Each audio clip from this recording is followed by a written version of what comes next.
Uno de los problemas que aqueja a cualquier persona pensante que se involucra, por inocente o breve que sea, en el estudio de los fenómenos psíquicos, el ocultismo o la magia ceremonial, la astrología o cualquiera otra de las pseudociencias que se agrupan con las anteriores, es el desafío de la realidad. ¿Está sucediendo realmente o solo está en mi mente? Es una de las primeras preguntas que cualquier maestro del oculto debe responder. No es real, todo está en tu mente. Es una de las primeras burlas que debe sufrir cualquiera que se dedique al ocultismo. No es más que fantasía, suelen decir. Lo saben porque les han dicho que es fantasía, que no es real. Se los han dicho sus maestros, científicos populares, como Sagan en televisión o sus amigos. Ellos mismos no han investigado lo paranormal en absoluto.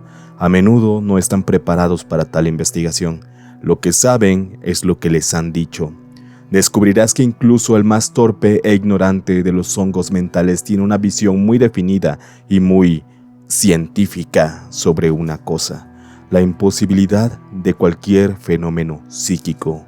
Los fantasmas no existen. Puede ser una de esas brillantes evaluaciones científicas de siglos de experiencia humana, y cualquiera que cree en fantasmas está loco.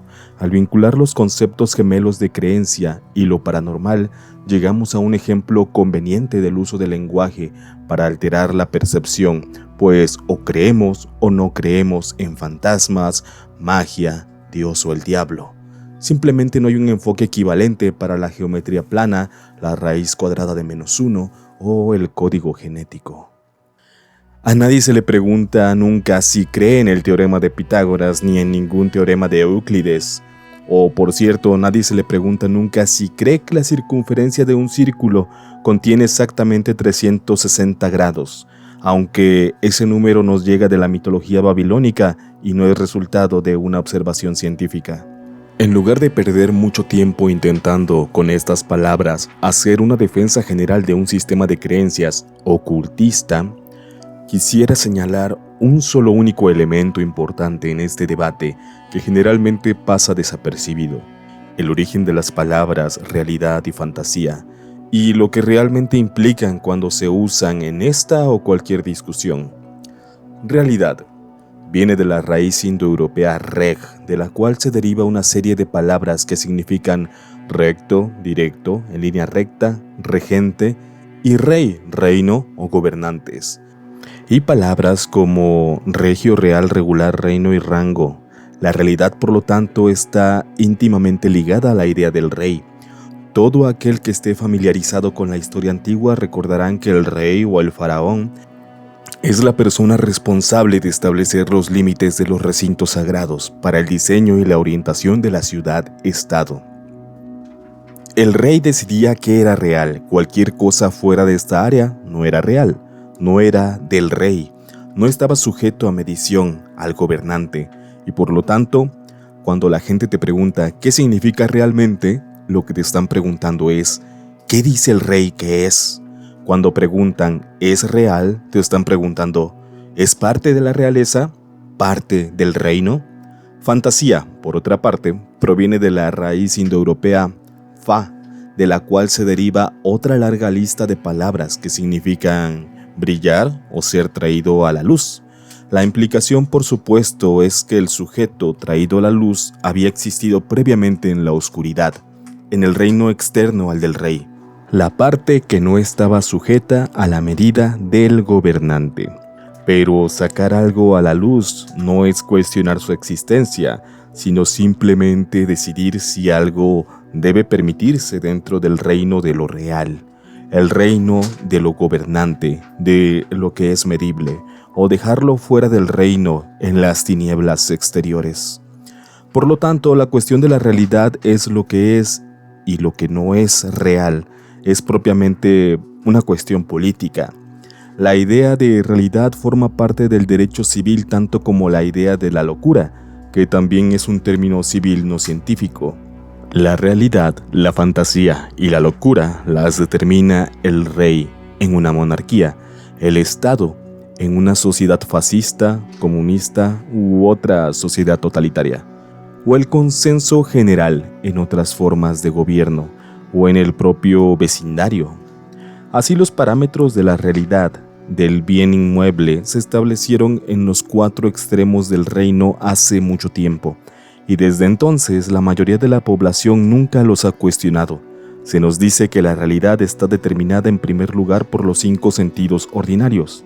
Los objetos o acontecimientos que afectan a la vista, el oído, el gusto, el tacto y el olfato pueden considerarse objetos reales, es decir, que se encuentran dentro de los límites mesurables del reino.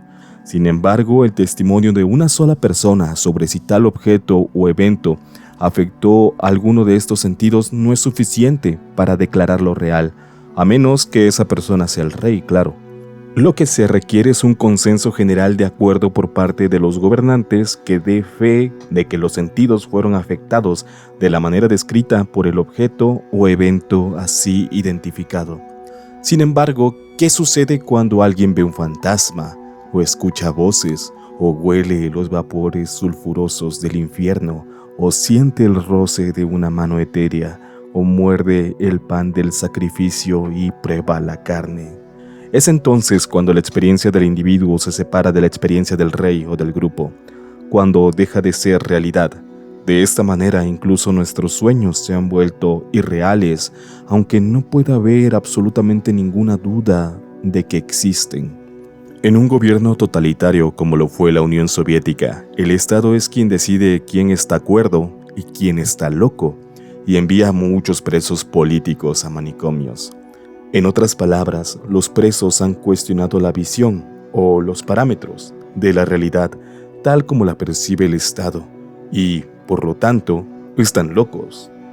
No pueden distinguir el bien del mal, la realidad de la fantasía. Los soviéticos se dieron cuenta muy pronto de la conexión que existe entre conceptos como la cordura y el Estado. El consenso, por lo tanto, no era un consenso de la población en general, sino de la clase dirigente en una sociedad de estilo soviético, el Politburó, quizás, o el Comité Central que delegaría la responsabilidad de determinar la cordura y la locura a una agencia del gobierno como la KGB, por ejemplo. En Estados Unidos se puede citar un ejemplo similar. En casi todos los casos que un asesino ha intentado matar a un presidente o a un candidato presidencial, se le ha considerado un demente. Siempre es un asesino solitario y demente, un Oswald o un Sheeran, en el caso de los Kennedy, quien ha intentado el asesinato. El mensaje es: atacar a la presidencia solo puede ser obra de un loco, un solitario sin vínculos sociales, alguien ajeno a la realidad, alguien que no está en su sano juicio. Manson estaba loco, el teniente Kelly no. Kelly era parte del gobierno. Ergo, su acto, aunque admitidamente incorrecto, no fue el acto de una persona demente. Manson era un exconvicto, un miembro de esa sociedad que está ipso facto fuera del reino. Sus actos fueron los de un hombre loco. Sus seguidores estaban locos, chiflados, psicóticos, lavados del cerebro, cultoides. ¿Acaso no dice el Antiguo Testamento en el primer libro de Samuel, capítulo 15, versículo 23? Porque la rebelión es como el pecado de la brujería. El hecho de que la víctima más famosa de Manson, Sharon Tate, fuera la hija de un coronel del ejército y oficial de inteligencia en Vietnam, no solo subraya la simetría de lo que estamos describiendo. Por su parte, el teniente Kelly, que también cumplía órdenes, estaba completamente cuerdo. Al fin y al cabo, se dedicaba a llevar el reino a las tierras de la oscuridad, a extender el gobierno de su presidente a la selva y así derrotar a la fantasía de los vietnamitas. Manson, por otro lado, estaba trayendo su fantasía al mundo. Aunque Manson es culpable de asesinato, al igual que sus seguidores, quienes también participaron en masacres aquella semana de agosto, la cuestión que nos ocupa ahora no es la del asesinato, pues Calley también asesinó, y Noriega asesinó, y el general Pinochet, y el presidente Stroessner, y Ferdinand Marcos y los Duvalier padre e hijo. Lo que estamos cuestionando aquí es el uso y la comprensión popular de la palabra cordura, sanidad. Sane proviene de una raíz itálica que significa saludable. Lo encontramos en palabras como sanitario. Sane no significa en sentido estricto la capacidad de discernir entre lo real y lo imaginario, ni siquiera lo correcto y lo incorrecto, lo bueno y lo malo, aunque los tribunales interpretan sanidad como la capacidad de distinguir lo correcto de lo incorrecto. Lo que sí significa es saludable. Esto implica que quienes están de acuerdo con el rey, el gobierno o el consenso son sanos, están limpios. Quienes no están de acuerdo son insanos, enfermos, impuros, dementes, enfermos mentales. La dimensión moral de la salud y la enfermedad ha sido uno de los legados de la teología y la educación cívica medievales más difíciles de erradicar del Código Civil moderno, y ha llevado excesos en los tribunales, de modo que el propio sistema legal estadounidense se encuentra bajo ataque por parte de partidos de todos los colores del espectro político. El aumento repentino del número de asesinos en serie en Estados Unidos, asesinos que casi por definición están locos, han proporcionado al sistema legal un nudo gordiano de cuestiones jurídicas, médicas, científicas, filosóficas y morales complejas e interrelacionadas que no está preparado para manejar. Por lo tanto, quienes se toman en serio lo oculto y lo paranormal cometen un acto esencialmente político y corren el riesgo de ser considerados locos, insanos en el peor de los casos, o en el mejor de los casos simplemente ajenos a la realidad. Se vive en un mundo de fantasía sacando a la luz lo que el rey ha determinado que debe permanecer en la oscuridad, fuera del reino. Preguntas si lo que experimentas realmente sucede o solo sucede dentro de tu cabeza, en tu mente. La respuesta es esta: hasta que la sociedad en general o el rey en particular determine si lo que experimentas dentro de tu cabeza o fuera cae dentro del ámbito medible, hasta que eso suceda, lo que experimentas es pura fantasía. Políticamente hablando, los actos de ocultismo son actos políticos subversivos de la realidad porque sacan a la luz aquello que el rey, el gobernante, ha determinado que debe quedar en la oscuridad. Por lo tanto, el ocultista manipula su propia cordura, es decir, corre el peligro de ser considerado incapaz de discernir entre la realidad y la fantasía, de distinguir el bien del mal, ya sea en sentido moral o en sentido científico. El ocultista es malvado o está loco, no hay otras opciones, porque la rebelión es como el pecado de la brujería. Por lo tanto, hasta que el rey, gobierno, el Politburó o el Estado nos digan que lo que ocurre en nuestras cabezas es real, no estamos lidiando con la realidad. Pero me parece bien. Una vez que se convierta en parte de la realidad, en parte del reino, el rey encontrará la manera de regularla, quizás incluso de ponerle impuesto. Por lo tanto, me enorgullece declarar a todos que lo que hago no es real, es pura fantasía y que sí, soy malvado y como el árabe loco, muy probablemente estoy demente. ¿Hubo un momento en la historia de la humanidad que pudiera llamarse el amanecer de la conciencia? De ser así, ¿fue un paso de un estado inconsciente a uno consciente? ¿De oscuridad a la luz? ¿Un momento de, digamos, fantasía? De ser así, podemos postular que otros miembros de la familia de los mamíferos que aún no han evolucionado hasta convertirse en humanos podrían vivir en un estado inconsciente, similar al que existe en nuestros sueños, o un estado preconsciente en el que el estado onírico y el estado de la realidad percibida o consensuada se mezclan, es decir, una condición preexistente al estado o a un gobernante que pudiera medir los límites del reino. De ahí el familiar de la bruja, un animal que podía detectar influencias invisibles con mayor facilidad que la bruja y posiblemente protegerla de ellas, un ser preconsciente liberado de las exigencias de un estado. ¿Depende de la conciencia del lenguaje? De ser así, los esfuerzos de algunos científicos por enseñar a hablar a simios y a delfines equivaldrían a dotarlos de conciencia. A medida que viven, la mitad en nuestro mundo mediante el uso del habla y la otra mitad en el suyo propio mediante sus instintos y patrones de comportamiento, se dividen en dos sectores, uno consciente y otro inconsciente, al igual que nosotros. Podemos ver que para un animal la conciencia, tal como la percibimos, es el resultado de la interacción con la sociedad humana. Entonces, podemos entender los antiguos requisitos para alcanzar el estado inconsciente a través del aislamiento, el celibato, periodos prolongados de concentración, rituales nocturnos y meditación, todas actividades y circunstancias diseñadas para poner la mayor distancia posible entre la sociedad, el Estado, el reino y el individuo. Así, el objetivo de toda sociedad secreta debería de ser la preparación del individuo para esta búsqueda solitaria. Es decir, puede ser imposible para un grupo de personas realizar el viaje definitivo hacia el inconsciente juntos al mismo tiempo. Por definición, ya que es un grupo, es una sociedad pequeña y la sociedad implica conciencia. Durante el viaje, la sociedad secreta puede brindar seguridad al iniciado, vigilando cuidadosamente el cuerpo, revisando, tanto como sea posible, los datos que se recogen durante el viaje y protegiendo el cuerpo de distracciones y del escrutinio de la sociedad en general.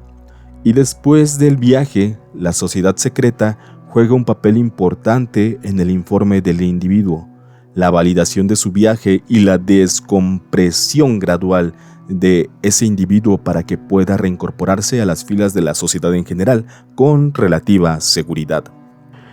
De esta manera, la sociedad secreta es una parada tanto dentro como fuera de la sociedad general para el individuo en una búsqueda espiritual. Los votos de secreto deben mantenerse estrictamente, su importancia es innegable. La integridad de la sociedad secreta reside en su capacidad para garantizar la seguridad de sus miembros. Normalmente, en toda sociedad en general, quienes intentan introducirse o acercarse al inconsciente se arriesgan a la desaprobación y persecución de sus vecinos, ya que la búsqueda es un acto antisocial. Es un acto realizado independientemente de la sociedad, un acto no sancionado por el gobernante, una comunicación fuera del reino, un viaje más allá del ámbito real. Por lo tanto, es un acto con connotaciones políticas también. Quienes traicionan la confianza de los miembros de una sociedad secreta y exponen los actos de sus miembros al mundo exterior trabajan para la sociedad en general, para el reino, y pueden ser considerados espías o saboteadores del rey. La excepción a esta regla es cuando los actos se exponen de tal manera que resultan incomprensibles solo para otros iniciados. En este caso, esta difusión de información puede entenderse correctamente como una especie de desinformación irónica y sirve para proteger aún más a la sociedad secreta del escrutinio de la sociedad en general, del reino. En ciertos niveles o etapas de la iniciación, la información es extralingüística y va más allá de la descripción verbal, y no puede ser traicionada ni revelada por intenso que sea el deseo. Básicamente, los datos obtenidos de dichos viajes pueden publicarse, discutirse o difundirse de cualquier otra forma con el consentimiento de la sociedad secreta en cuestión. Sin embargo, la identidad de los miembros que han llevado a cabo estos actos subversivos debe protegerse a toda costa. De ahí la necesidad de alias y nombres de la orden. Nombres adoptados por miembros que reflejan sus identidades y o objetivos secretos. Los miembros que buscan publicidad ante la sociedad en general por sus actos o su posición dentro de la sociedad secreta generalmente desean la aprobación y el reconocimiento del reino. La sinceridad de estos miembros es sospechosa y su deseo es insensato, ya que el reino ha condenado sus actividades y jamás aprobará actos que considere subversivos de la realidad. Deben ser rechazados ya que pueden exponer fácilmente la identidad y los actos de otros miembros de la sociedad, ya sea para congraciarse con el reino o para vengarse de la sociedad secreta por daños imaginarios. Ni una cosa ni otra ocupan más o menos la misma posición entre estas dos formas de sociedad, que la que ocupan los informantes entre el mundo criminal y las autoridades legales. Como ocultistas necesitamos comprender el entorno en el que operamos antes de poder lograr lo que nos proponemos.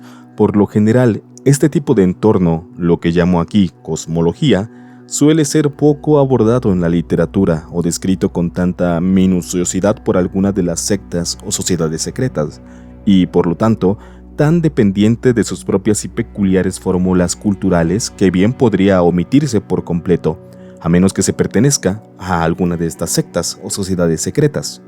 Esta cosmología se basa en observaciones muy simples de los contornos del macrocosmos, microcosmos en la literatura de diversas autoridades religiosas y místicas de todas las razas y culturas, aunque, básicamente, puede formularse de la siguiente manera. 1. Hay un mundo que vemos y un mundo que no vemos. 2. Las acciones que ocurren en el mundo que vemos pueden influir en circunstancias del mundo que no vemos. La magia es un ejemplo de esto. 3. Las acciones que ocurren en el mundo que no vemos influyen en circunstancias del mundo que vemos. La astrología y algunas religiones son un ejemplo de esto. 4. El mundo que vemos es un emblema visible del mundo que no vemos. Los fenómenos individuales del mundo que vemos pueden relacionarse directamente con los del mundo que no vemos. Todo lo que vemos en el mundo tiene su contraparte en el mundo que no vemos. Esta es la doctrina de las correspondencias. 5. El ciclo vital humano comienza con el nacimiento, dura toda la vida y termina con la muerte. Con la muerte, otra fase de la existencia puede experimentarse. Esta fase de la existencia se conoce en la mayoría de las culturas como el inframundo. 6. Dado que nuestros cuerpos se descomponen o son destruidos por el fuego o el agua o alguna otra forma de entierro, si hay otra fase de existencia más allá de la muerte, debe ser experimentada por una forma de nuestros cuerpos que no podemos ver. 7. Si existe una forma de nuestros cuerpos que no podemos ver, pertenece al mundo que no vemos. Por lo tanto, su existencia en el mundo que no vemos debe ser contraria a la existencia de los cuerpos que observamos en el mundo que normalmente vemos. 8. Dado que no podemos ver el inframundo, este pertenece al reino o el mundo de lo invisible. Véanse los axiomas 2 y 3 anteriores. Podemos influir en este mundo y este puede influirnos. Por lo tanto, un medio para influir en el inframundo puede ser la forma invisible de nuestros cuerpos. También puede ser el medio que el inframundo utiliza para influirnos. Este inframundo también puede estar relacionado con los órganos invisibles de nuestra conciencia, lo que se ha denominado inconsciente, subconsciente, ello, ánima, sombra, etc. Según los psicólogos, lo que ocurre en la mente inconsciente influye en los sucesos de la mente consciente y viceversa, que es una forma moderna de decir lo mismo. 9. El mundo que vemos está relacionado con la luz. El mundo que no vemos es relacionado con la oscuridad, que es invisible al mundo que vemos y por lo tanto inconmensurable. El tiempo del mundo que vemos es el día, el tiempo del mundo que no vemos es la noche, el tiempo que empleamos para ir a trabajar, para servir al reino, es el día. El tiempo que empleamos para dormir es la noche. Por lo tanto, para visitar el mundo que no vemos, debemos trabajar de noche, cuando el mundo que no vemos se manifiesta. Eso también es lo que enseña la psicología al hablar de la importancia de los sueños, un fenómeno que se experimenta durante las horas de sueño. 10. Por la noche las estrellas y los planetas son visibles como puntos de luz. Estas formas de existencia durante el tiempo propio del mundo que no vemos representan los fenómenos que no vemos y que ocurren, entre otros lugares, en el inframundo. Esto se debe a la doctrina de las correspondencias mencionada anteriormente. Pueden representar los cuerpos que no vemos, lo que algunas culturas llaman el cuerpo astral o el yo estelar, en referencia a su relación con las estrellas. Son significadores de nuestro yo invisible y de otros fenómenos invisibles. Nunca mueren, sino que giran eternamente en el inframundo. Esto implica que, si tenemos cuerpos o yoes invisibles, también son eternos. 11. Como estas luces son visibles, deben tener contrapartes invisibles en el mundo de lo invisible. Por lo tanto, existen 3 tipos de existencia que nos conciernen en este lugar: el mundo visible, el invisible y el que se encuentra entre ambos. representado por las estrellas del cielo nocturno, lo que se ha llamado el plano astral. 12. Para que lo anterior sea útil debe existir puntos de tangencia entre el mundo visible y el invisible, un canal de comunicación entre un mundo y el otro. Este canal es lo que se denomina una puerta, o en otras culturas, una encrucijada. 13. Existen funciones dentro de nuestro cuerpo que permanecen invisibles. Esto ha dado lugar a la teoría de centros invisibles dentro del cuerpo visible, que controlan diversos fenómenos. Estos pueden ser, o no, contradictorios con los supuestos centros invisibles en el cuerpo astral. Se puede, o no, acceder a ellos a través del mismo tipo de puerta mencionado en el punto 12. 14. La puerta utilizada para pasar del mundo visible al mundo invisible fuera de nuestros cuerpos puede ser la misma puerta que la utilizada para viajar desde los centros visibles a los centros invisibles dentro de nuestros cuerpos. 15. Cualquiera que sea el caso, si no hay una señal visible de un fenómeno, entonces se considera que ese fenómeno tampoco tiene una existencia invisible. En otras palabras, por cada cosa invisible que existe, debe haber una cosa visible. Esto puede no ser cierto, por supuesto, pero es la teoría más segura para aceptar por ahora. Un corolario es, para crear un fenómeno invisible, uno debe crear primero su contraparte visible. Esto se ha conocido como idolatría.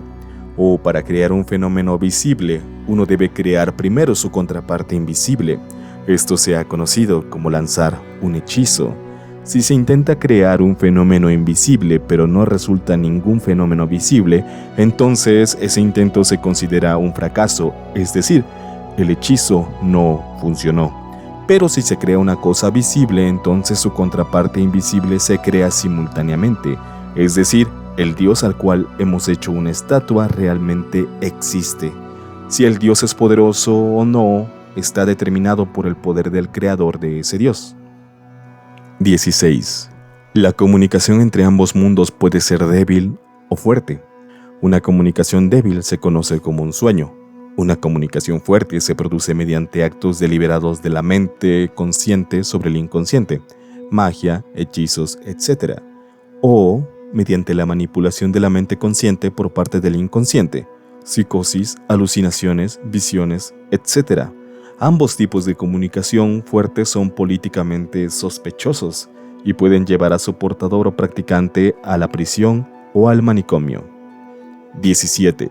Por lo tanto, es aconsejable practicar una comunicación fuerte a través del medio de la magia, porque restringe el funcionamiento del canal o puerta al control de la mente consciente, que puede ocultar su uso al reino y sincronizar la apertura de la puerta de acuerdo a un calendario de seguridad, es decir, cuando el rey está dormido. Cualquiera que escuche atentamente las palabras anteriores podrá predecir con exactitud lo que el autor dirá acerca de estos métodos científicos y de la generación de escépticos profesionales, incluidos Sagan, Kreskin y todos aquellos a quienes les gusta desacreditar la astrología, lo paranormal, etc. En primer lugar, la literatura disponible y publicada sobre las organizaciones escépticas revela su enfoque unilateral del tema. Buscan hombres de paja para derribar.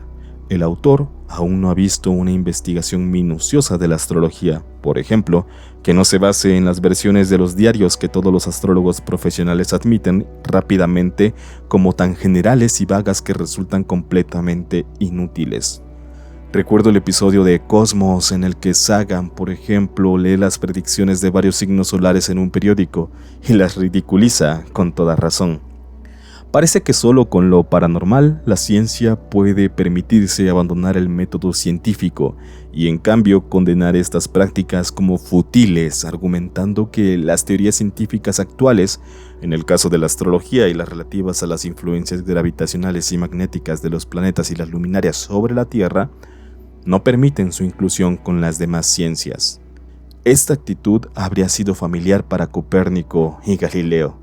En segundo lugar, sin embargo, este autor está totalmente a favor de no permitir que la ciencia tenga influencia alguna en la práctica de la astrología, el yoga, la meditación, la magia ceremonial o cualquier otra disciplina paranormal o sobrenatural. Sería un error permitir que estas prácticas existan como disciplinas dentro del ámbito. La ciencia se queja de los efectos de la percepción extrasensorial, la psicosis y otras formas de habilidades y poderes psíquicos individuales y personales, calificándolos como de inconmensurables. Naturalmente, lo medible forma parte automática del reino del gobernante. Preferimos confinar estas prácticas en nuestra propia esfera del inframundo. En cuanto a la ciencia, podemos agradecer las vacunas que han salvado a cientos de miles de vidas, pero al mismo tiempo contemplar con horror el daño causado a todo el planeta, un daño que podría ser irreversible.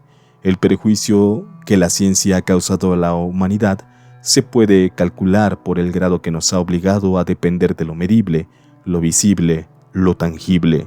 Lo único que nuestra ciencia puede hacer por nosotros ahora es medir la exactitud de los desastres que azotarán a este planeta en los próximos años.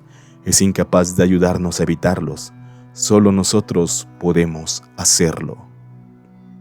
En resumen, los ocultistas operan propiamente en el mundo de la fantasía, no en el de la realidad. Sin embargo, entienden estos términos de forma diferente a la del público en general. Entienden que la realidad, la fantasía y sus corolarios, la cordura y la locura, son conceptos políticos y no son del todo relevantes para los actos que realizan, salvo como señales de advertencia de la cultura en la que deben operar. El único apoyo social que pueden esperar es el de la sociedad secreta, en la medida que ésta apoye sus esfuerzos y se comprometa a ocultar sus procesos e identidades de las miradas indiscretas del Estado y sus numerosos súbditos leales. El proceso que utilizan implica abrir un canal de comunicación llamado puerta entre el mundo visible y un hipotético mundo invisible. El mundo visible es el mundo medible de la realidad. El mundo invisible contiene eventos y datos que, al ser expuestos a la luz de lo visible, son producto de la fantasía. La población general cree o no cree en estos eventos y datos. Los ocultistas observan estos eventos y datos y los registran para su posterior investigación, análisis y posible uso. La creencia no es un factor. Este es el esqueleto del ocultismo. Cualquier descripción que vaya más allá de esto tiene una carga cultural y puede o no ser válida para lectores, practicantes y creyentes individuales. Los contornos culturales son importantes y poderosos en la medida en que permiten al ocultista abrir la puerta con seguridad y facilidad y analizar la comunicación de forma significativa, es decir, integrar los datos en su propia cosmología de tal manera que alcance un mayor conocimiento, información y poder, la capacidad de usar esa información para existir y prosperar tanto dentro como fuera del reino. El resultado final de todo esto se refiere a una meta en el mundo invisible para la cual no existe un término único apropiado para todo ocultista. Es decir, el concepto tiene una fuerte carga cultural y se le ha denominado unidad con Dios, inmortalidad, iluminación, transformación de metales comunes en oro, etc. Existen otros términos y quizás otros niveles, otras metas más allá de estas. De ser así, constituyen propiamente el contenido del mundo invisible. Esto no implica que no exista una contraparte en el mundo visible para una meta particular, sino solo que hasta ahora ha pasado desapercibida en el mundo visible, desapercibida para el rey y su mayor arma, su lengua. Escucha las voces que llegan en la noche, las voces de la locura, las voces del inframundo. Deja de lado tus reacciones preprogramadas de horror y burla por una vez, solo por esta vez, y escucha el mensaje, así como al medium. Deja las armas que recoges con miedo y odio, y alza tus varitas en lo alto, con alegría y confianza. No sigas a profetas ni a mesías, no confíes en ellos porque se interpondrán entre tú y Dios, entre tú y tú mismo. Dios es lo único seguro que podemos ser.